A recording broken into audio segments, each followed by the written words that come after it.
My name. Sorry, Kitty, you're going to have to edit that out.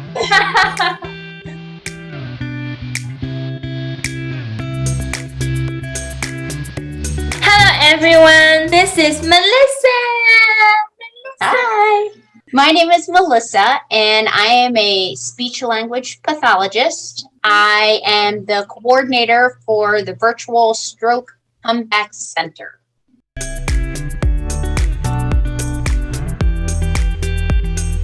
You loved it, and I loved it. I love the SCC Stroke Combat Center.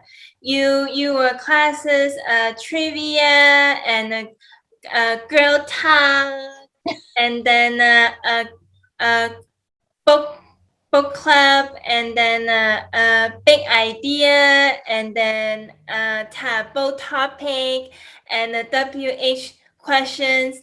What did you come up that?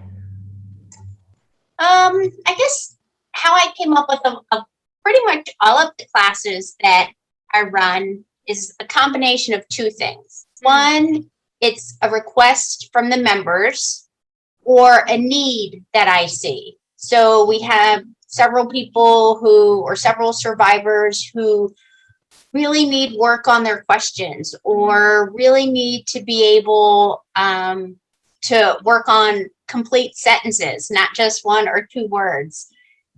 So that's one.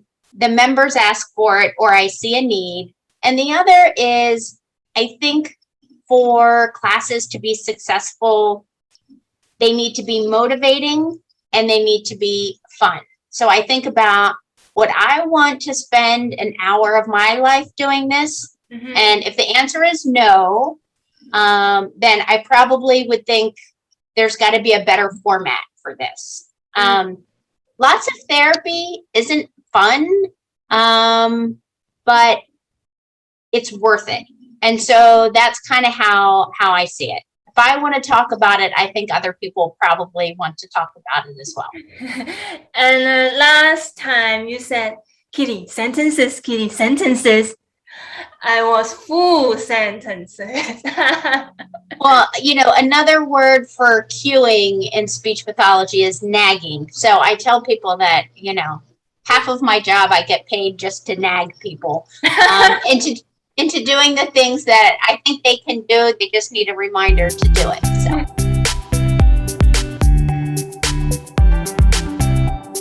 We are also in the podcast Slow Road to Better. This is so fun. Yay! So fun. Chris, Pat, and me and you, the other people, love it.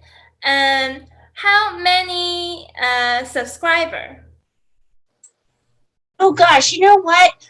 I'm not really sure. I never track it by number of subscribers. I always track it by number of downloads. Mm-hmm. Each month, and we average 100 downloads a month. So I think we get new subscribers often, and I have to say the Slow Road to Better is one of my favorite classes, just because I can go back later and recommend to someone, hey, have you listened to this one?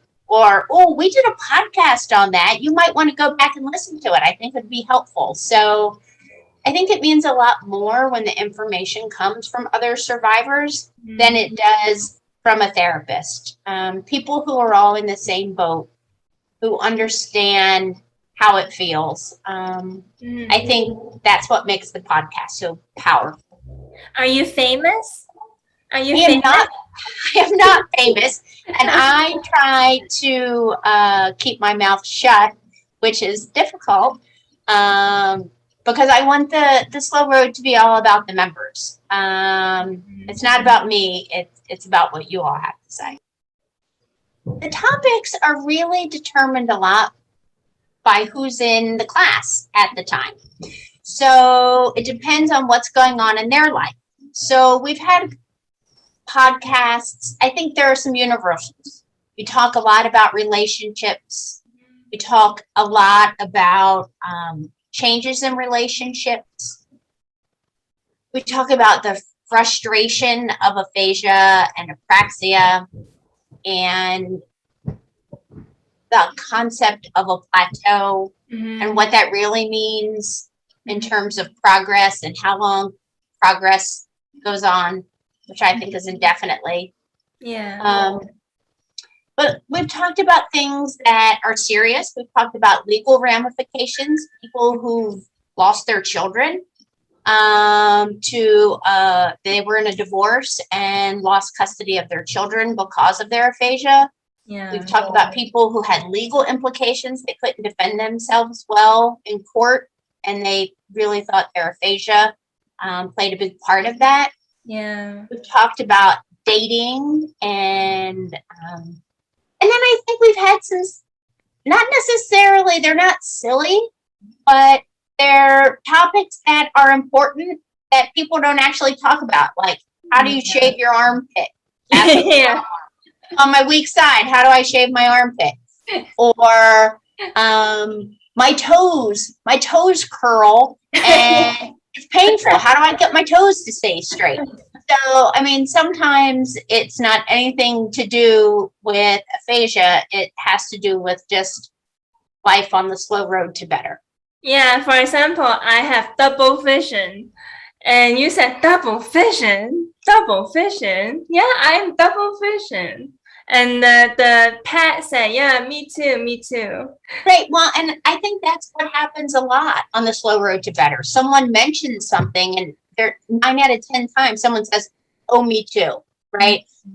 And that's sort of the power of the Stroke Comeback Center is that there's a whole peer community of survivors that people are not in this boat by themselves, that there's someone else who is either living it at the moment or has gone through it and they can go, oh, I had that problem. This is what I did. Try this. And it might work and it might not, but whatever the result is, they're not isolated.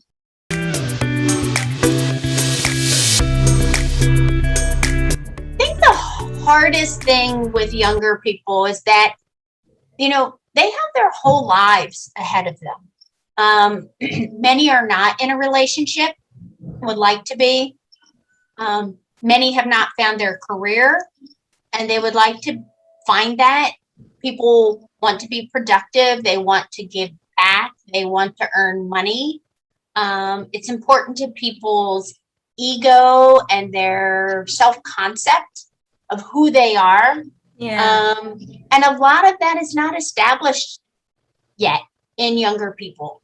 And I think all of that makes recovery challenging, or it can make recovery challenging because, I mean, a lot of people who haven't had a major medical malfunction like a stroke or a head injury have enough trouble dating, have enough trouble meeting people and figuring out what they want to do with the rest of their life without layering aphasia and apraxia on top of that.